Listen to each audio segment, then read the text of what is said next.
My mother's 62nd birthday dinner was supposed to be a celebration. 18 people around a long table at her favorite Italian restaurant, the one with the white tablecloths and the candles she liked. My sister Rachel had picked the place. My brother Kevin had driven Mom there. I had paid for it. All of it. The $340 tab, the $60 cake, the flowers on the table. I'd Venmo'd the restaurant 2 days before and asked them to put it on a single card. My card. But nobody knew that part. And that was exactly the problem. I arrived a little after 6. Mom was already seated at the head of the table, laughing about something Rachel had said. The whole family was there. Aunts, cousins, Mom's 2 closest friends. Everyone was dressed up. Everyone looked happy. I slid into the empty chair near the end of the table next to Kevin and smiled. For about 40 minutes it was fine. Then Mom stood up to say something. She does this, stands up mid-meal, taps a glass, demands everyone's attention. It's her thing. She's been doing it my whole life. I just want to say thank you, she said, holding her wine glass up. To my beautiful children. Rachel is getting married next year. Kevin just got promoted. And... She paused. Looked at me. And then she smiled, the kind of smile that isn't really a smile. Well, and then there's Nadia. Our family ATM. The table erupted. Not polite laughter. Real laughter. The kind that fills a room. Rachel covered her mouth, shoulders shaking. Kevin grinned into his water glass. My Aunt Linda slapped the table. Mom's friend Carol said, "Oh my God, that's so true," and everyone laughed harder. I sat very still. Mom wasn't done. She turned to the table, still holding her glass. Seriously. Whenever anyone needs anything, Nadia pays. Need a new fridge? Call Nadia. Car broke down. Nadia's on it. It's basically her job at this point. More laughter. Mom shrugged like she was being charming. Like it was funny. Like it was a compliment. I smiled. I didn't say anything. I picked up my fork and kept eating. And I made a decision. Not right then. Not in that moment. The decision had been building for months. Maybe longer.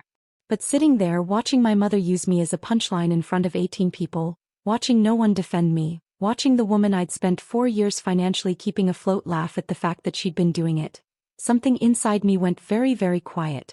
Not angry. Not loud. So, like a switch flipping off. I finished my dinner. I stayed until dessert. I said happy birthday to my mother, hugged her and left at 8:15. I drove home in silence. And that night at 9:47 p.m. I opened my laptop, logged into every account and began. I need to take you back. Because this didn't happen overnight. This was 4 years in the making. My dad died in February of 2020. Heart attack. He was 63. It was fast. One morning he was fine, that afternoon he was gone. Mom called me from the hospital and I drove there and sat with her in a white plastic chair and neither of us said much. That's how grief works sometimes. You don't have words. You just sit. Dad had been the one managing the finances. Not because Mom couldn't, she's not unintelligent, but because he just always had. He paid the bills. He handled the mortgage. He kept track of everything in a little notebook he stored in the kitchen drawer. When he died, that notebook was the only record anyone had. Within 2 weeks, Mom called me in a panic. Nadia, I don't know what's due when. I don't know what the passwords are. I can't figure any of this out.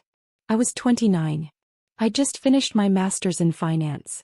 I was working as a junior analyst at a firm downtown, making $72,000 a year. It wasn't a lot. But I knew numbers. I knew how to organize things. And she was my mother and she was grieving and I loved her. So I said yes. Just for a few months, I told her. Until you get on your feet. That was 4 years ago. The first few months it made sense. Mom was devastated. She could barely get out of bed some days. Someone needed to make sure the mortgage got paid, the electric bill didn't get shut off, the groceries showed up. I set up auto-pays. I linked her accounts to mine.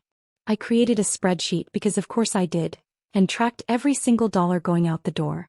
Here is what that spreadsheet looked like in those early months. Mom's mortgage. $1,450 a month. Utilities, electric, gas, water combined, $520. Groceries and household supplies, $480. Mom's car insurance and payment, $390. Internet and cable, $160. Mom's credit card minimum payments, $750. That's $3,750 a month. Before emergencies. And there were always emergencies. The water heater broke in March. $1,200. The fridge stopped working in May. $900 for a replacement. Kevin's car needed new brakes in June. And somehow that became my problem too because he lived at Mom's house and used her car half the time anyway. $340. By the end of the first year, I'd spent $51,000 on my mother's household. $51,000. In 12 months. On a salary that had just recently been bumped to $78,000. I was living in a studio apartment. I ate ramen 3 nights a week. I didn't go out. I didn't buy new clothes. I didn't have a vacation in over a year. Every paycheck after taxes I looked at the numbers and I did the math and I transferred what needed to be transferred. And I told myself it was temporary. I told myself Mom would figure it out. I told myself this is what family does. But Mom didn't figure it out. Because she didn't need to. I was handling it. By the second year the pattern was set in stone. Mom had stopped asking what things cost. She just spent. Groceries came from the expensive store now. The one with the organic everything and the fancy cheeses. The electric bill crept up because she kept the heat at 74 degrees in winter and the AC blasting in summer. Rachel moved back home for 6 months between apartments, and Mom added her phone bill to the pile without asking me. $85 a month just quietly added. And then there was Rachel's engagement. Rachel got engaged in the spring of my 3rd year paying for Mom's life. Her fiancé Marcus is a good guy. But the engagement party? That was all Mom. And Mom had opinions about what it should look like. We need to rent out the garden at Rosewood, Mom told me over the phone one evening in April. It's only $2,800. Only $2,800. I didn't say anything. I just transferred the money. The dress Mom bought for the party, $640. The flowers, $380. The invitations, actual paper, calligraphed, mailed, $220. All of it came from me. Rachel didn't know. Kevin didn't know. Mom just called, told me the amount and I paid it. Every single time. Kevin wasn't innocent either, but he was a smaller drain. He lived at Mom's, ate Mom's food, used Mom's gas money. He asked for cash sometimes, just to get through the week. And Mom would call me and say, Kevin needs $200, can you wire it? And I would. Because what else was I supposed to do? Say no to my brother while my mother guilt me silently on the other end of the line? I kept the spreadsheet updated. Every month. Every transaction. Every receipt. By the end of year 2 the total was $109,000.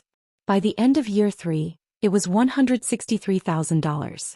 And through all of it, no one in my family once asked me how I was doing. Not once did Mom say, Nadia, this is a lot. Are you okay? Not once did Rachel say, hey, Mom says you've been covering things. That's a lot of money. Not once did Kevin look at me and say thank you. The closest I ever came to bringing it up was once about 2 years in. Mom and I were on the phone and I said casually, Mom, have you thought about maybe contributing a little more to the household? Maybe picking up some of the grocery costs. There was a pause. Nadia, she said. I'm a widow. I don't have income. You know that. She did have income. Dad's pension paid her $2,400 a month. She also had $40,000 in savings that she'd had for over a year and never touched. I didn't bring it up again. Here's the part nobody in my family knew. I got promoted. Twice. The first promotion came at the end of year 1. Right when I was deep into paying for everything. Senior analyst. My salary jumped to $108,000. I didn't tell Mom. I didn't tell anyone. Not because I was ashamed. Because I knew exactly what would happen if I did.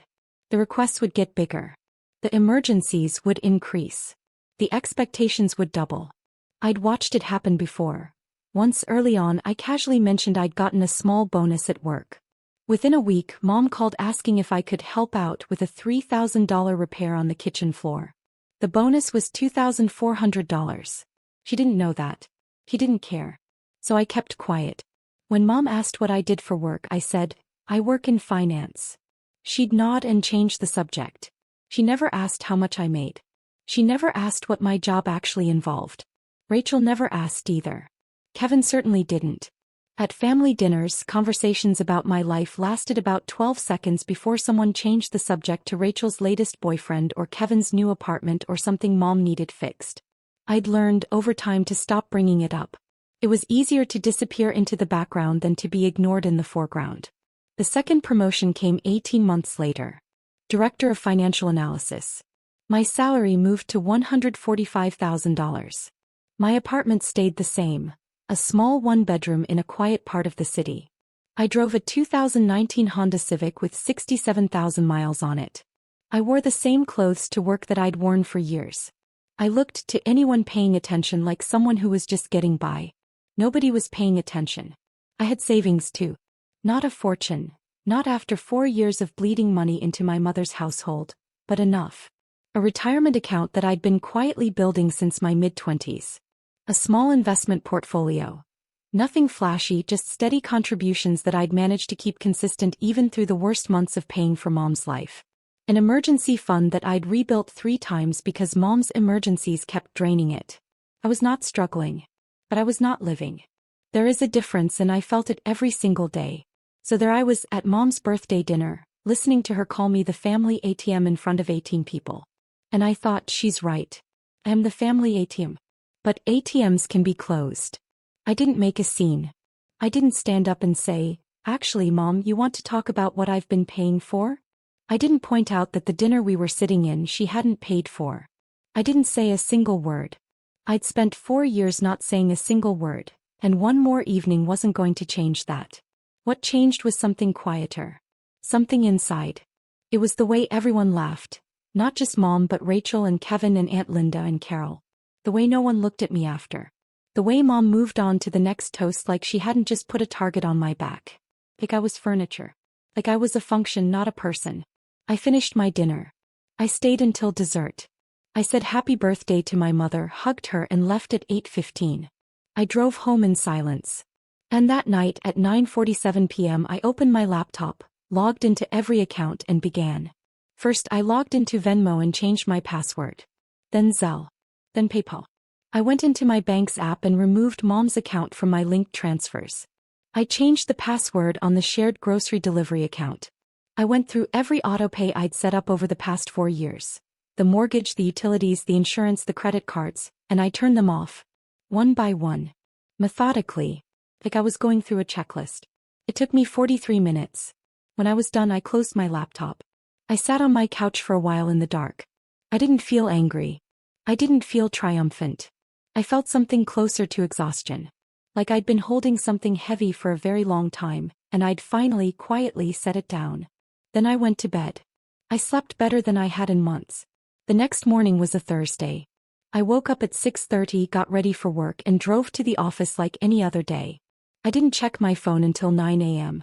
There was one text from Mom. Sent at 7:14 a.m. Hey, did you pay the electric bill this month? Got a notification that it's overdue. I read it. I didn't respond. I put my phone face down on my desk and went back to work. By noon there were 4 more messages. Nadia. Hello. The grocery delivery app says the card was declined. What's going on? Can you call me? I read them all during my lunch break. I didn't reply to any of them. Not because I was being cruel. Because I had nothing to say. I'd made my decision. I'd made it quietly and carefully and with full knowledge of what it would mean. Explaining myself wasn't part of it. By 5 p.m. Mom had called me 7 times. I let every call go to voicemail. That evening I ate dinner at my apartment. A simple pasta with vegetables and watched TV. Around 8 I checked my phone again. 12 missed calls now. 3 voicemails. I listened to the first one. Mom's voice, irritated but not yet scared. Nadia, what is going on? The mortgage autopay didn't go through. The bank sent a notification. Can you just call me back? This is getting ridiculous. I deleted it without listening to the others. Friday morning. I was at work by 8. My phone buzzed almost constantly throughout the day. Mom, Rachel, Kevin. All of them calling, all of them texting. I glanced at the screen periodically but didn't open anything. What was happening on the other end I learned later piece by piece. At 8:23 a.m. the mortgage autopay bounced. The bank sent a notification to Mom's email, the one I'd set up for her 2 years ago. and a text to her phone. The mortgage was $1,450. The NSF fee was $35. Total due now, $1,485. At 10:15 a.m., Mom tried to use the debit card linked to the account I'd been funding to buy groceries at the store down the street. Card declined. She stood in the checkout line with a cart full of food and had to put it all back. At 11:40 a.m., Kevin tried to put gas in Mom's car. Card declined at the pump. By 1 p.m. Rachel was texting me in all caps. "What is going on? Mom is freaking out." I didn't respond. By the end of Friday, Mom had called me 31 times. 31 times in one day. I know because I counted later when I went through the call log. The voicemails shifted in tone as the day went on. The first ones were annoyed. "Just fix this, Nadia." The ones in the afternoon were confused. "I don't understand what's happening." The last voicemail, left at 9:58 p.m., was the first one where Mom's voice sounded uncertain. "Nadia, what did you do Saturday?" "I slept in. I made coffee. I sat by the window with a book and enjoyed the quiet of my apartment. The quiet I never got to enjoy because there was always a call, always a request, always something that needed fixing." At 6:47 a.m., the heat in Mom's house shut off. It was February. The outside temperature that morning was 28 degrees. Inside Mom's house, without the furnace running, the temperature started to drop almost immediately. By 10 a.m. it was down to 52. By noon it was 44 degrees in the living room. Mom called me at 7 a.m. Then at 7:15. Then at 7:30. Rachel called at 8. Kevin called at 8:45. The first time he'd called me in weeks. By 10 a.m. the messages were different. "Rachel, Nadia, the heat is off. It's freezing in here. Mom is crying." "Kevin, dude, what is happening? Seriously. Mom, please. The heat is off. So cold. Please just fix this." I read every single message. I sat with my coffee and I read them and I felt not much. A small, sharp ache somewhere behind my ribs. The part of me that still loved my mother, that still remembered who she was before the grief turned her into someone who took and never once looked up to see what it was costing. But underneath that ache was something firmer. Something that said, "This is what you chose. This is what it looks like." I did not respond. By the end of Saturday, by the time I went to bed at 10 p.m., Mom had called me 80 times. 80 times in 3 days. I know the exact number because Rachel texted it to me at 11 p.m., in a message that read, "Mom has called you 80 times. 80. Please, Nadia. Just talk to her." I turned off my phone and went to sleep. Sunday morning.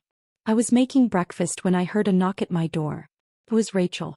She was wearing a heavy coat and a scarf, and her nose was red from the cold. She looked like she hadn't slept.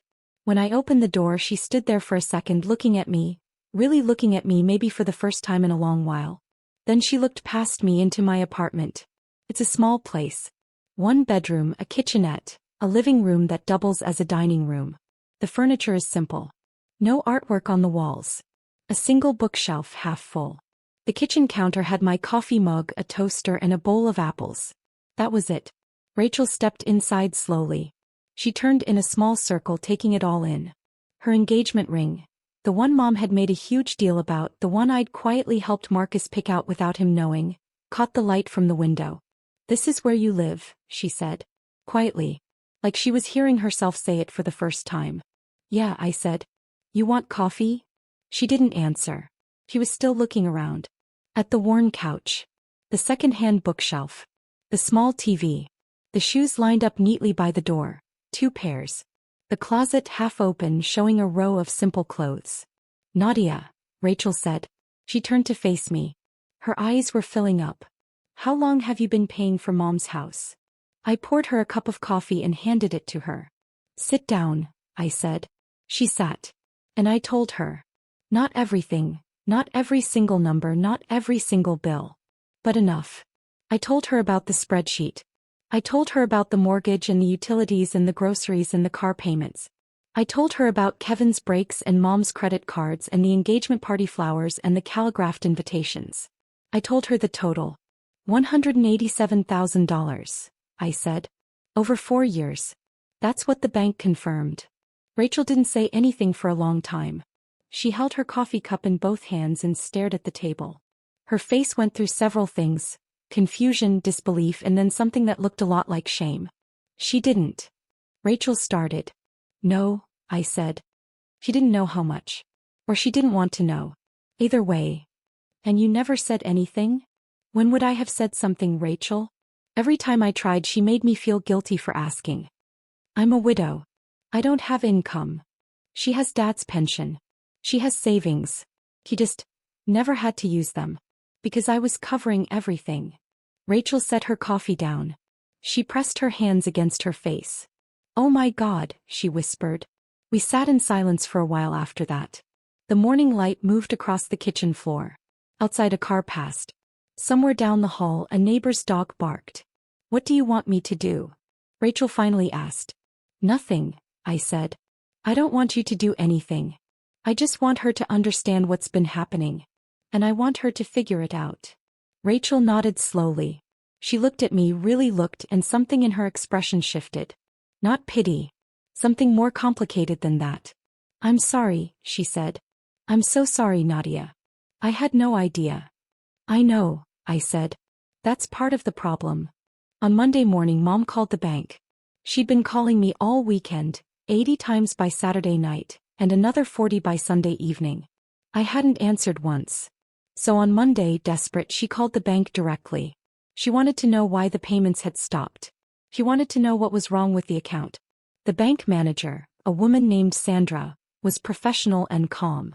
She pulled up the account history. She looked at the transaction records. And then she told Mom exactly what she saw. Mom called Rachel after that. Rachel called me. The bank manager told Mom everything, Rachel said. Her voice was steady, but I could hear something underneath it. A kind of quiet fury. Not at me, Mom. Every transfer. Every autopay. 5 years of records. Mom's name isn't on any of the funding. It's all been you. Every single month. I know, I said. Mom is. Rachel paused. She's not doing well. I know that too. There was a silence. She wants to talk to you, Rachel said. I'm not ready for that, I said. And I meant it. Not because I was angry, though I was, somewhere deep down, in a place I hadn't let myself look at for a long time. But because I needed Mom to sit with this.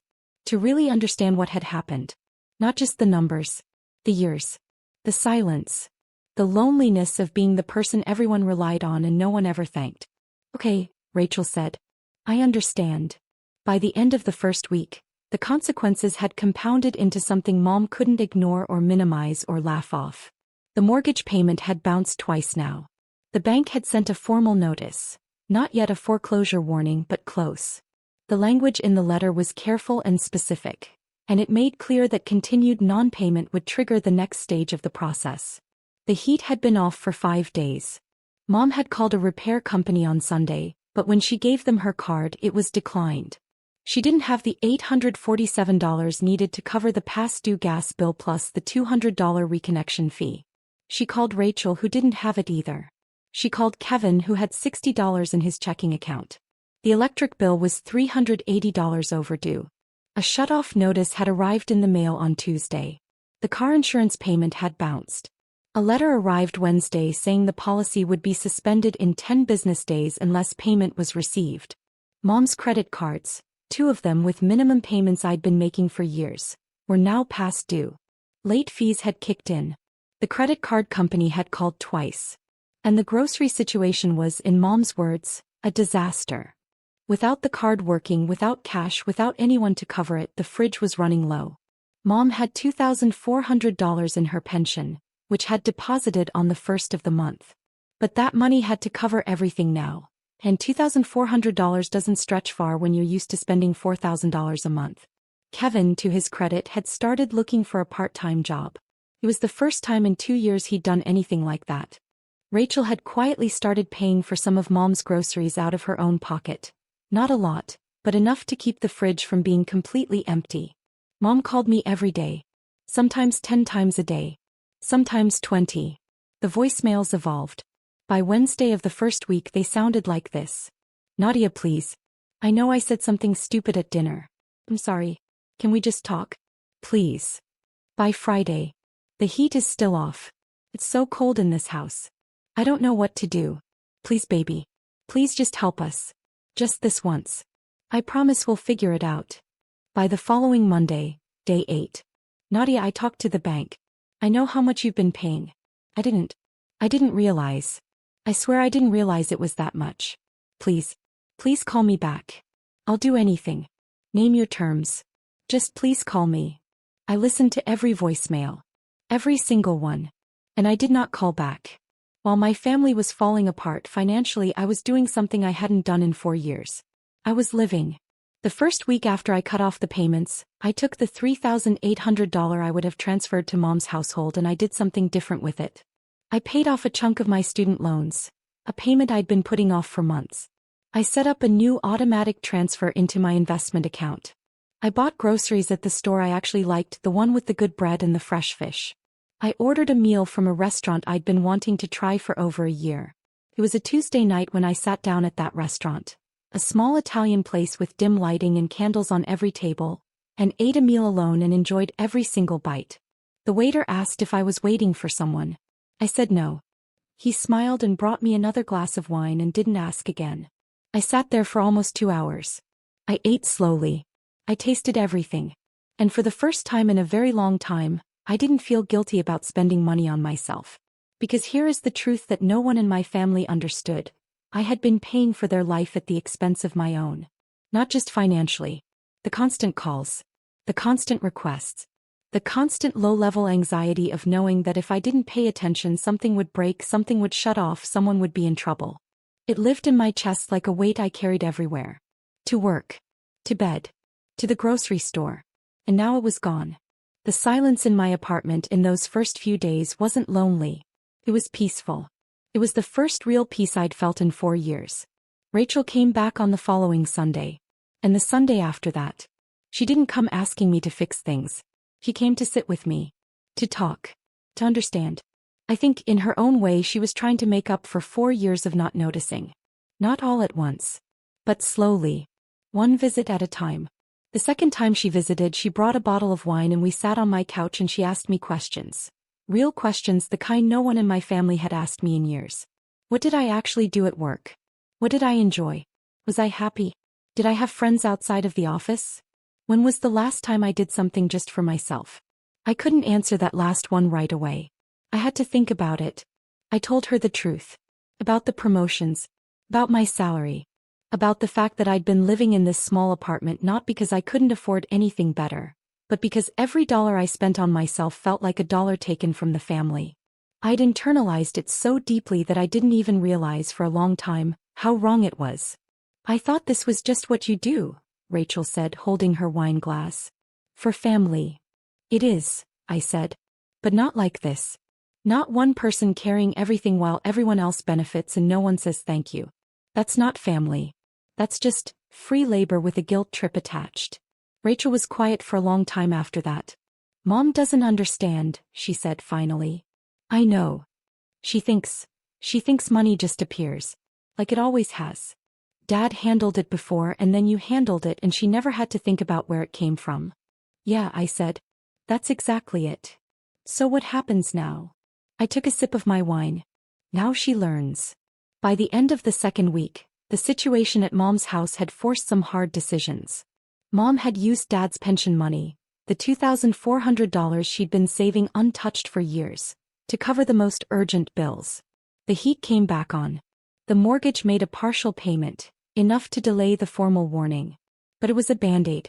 The $40,000 in savings she'd been sitting on, the money she'd never touched because she never needed to, was now being opened reluctantly for the first time. Kevin got a part-time job at a warehouse. He started paying for his own gas. Mom sat down with Rachel and, for the first time in years, actually looked at a budget. A real one. Not the fantasy version she'd been living on, where money materialized whenever she needed it. The real numbers. What came in. What went out. What was left. It wasn't pretty. But it was honest. Mom called me again on a Thursday night. I let it ring. But this time the voicemail was different. Nadia, she said. Her voice was smaller than I'd ever heard it. Quieter. I talked to Rachel. And I talked to the bank. And I sat down and I looked at everything. Everything you've been paying. For 4 years. Pause. A long one. I didn't know. I swear to you I didn't know how much. I thought. I don't know what I thought. I think I just didn't think about it at all. And that's worse, isn't it? Another pause. I'm sorry. I'm so sorry, baby. Not just for the money. For the joke. For all of it. For never asking how you were doing. For never saying thank you. You deserved so much better than what we gave you. Her voice cracked just slightly on the last sentence. I know you're not ready to talk. But when you are, I'll be here. On your terms. Whatever you need. I listened to that voicemail 3 times. And then I sat with it. I didn't call her back that night. Or the next morning. But I didn't delete it either. I'm not going to tell you that Mom and I fixed everything overnight. We didn't. That's not how this works. What I will tell you is this. 3 weeks after Mom's birthday dinner, I agreed to meet her for coffee. Not at her house. At a neutral place. A small cafe near my office that she'd never been to.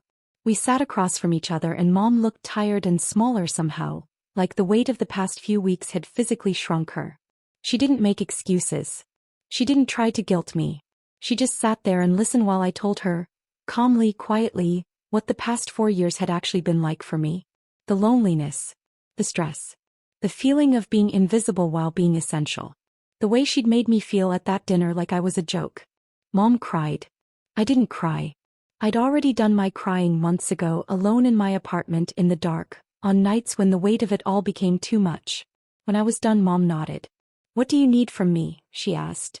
I need you to handle your own finances, I said. I need you to use Dad's pension.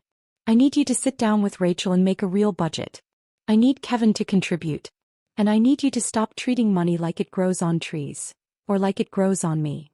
Mom nodded again. And one more thing, I said. Anything. I need you to never call me the family ATM again. Not as a joke. Not as anything. Because I'm not. I'm your daughter. And I deserve to be treated like one. Mom reached across the table and took my hand. Her eyes were red. Her grip was tight. I know, she said. I know that now. It's been 2 months since that dinner. Mom's household runs differently now. She pays her own mortgage, on time from her pension and savings. Rachel contributes to groceries and utilities. Kevin pays his own expenses. The budget is tight and it's a real adjustment, but it's honest. No one is drowning. No one is pretending. Mom calls me on Sundays now. Not 80 times. Once. We talk for about 20 minutes. She asks how I'm doing, actually asks and actually listens to the answer. Phew. It's a start. I moved to a new apartment last month. A 1-bedroom in a better building with bigger windows and a kitchen I actually like cooking in. I bought new furniture. I bought a painting for the wall. Something bright and warm that I picked out myself just because I liked it. I still drive the Honda Civic. Some habits take a while to change. But here is what I want you to understand if you've read this far. I didn't do what I did to punish my mother. I didn't do it out of spite or anger or revenge. I did it because I'd spent 4 years making myself smaller so that everyone else in my family could stay comfortable. And at some point, at a dinner table with a glass of wine in her hand, laughing at me in front of 18 people, my mother accidentally showed me exactly how small I'd become. So I stopped being small. And for the first time in 4 years I started taking care of the one person who needed it most. Me.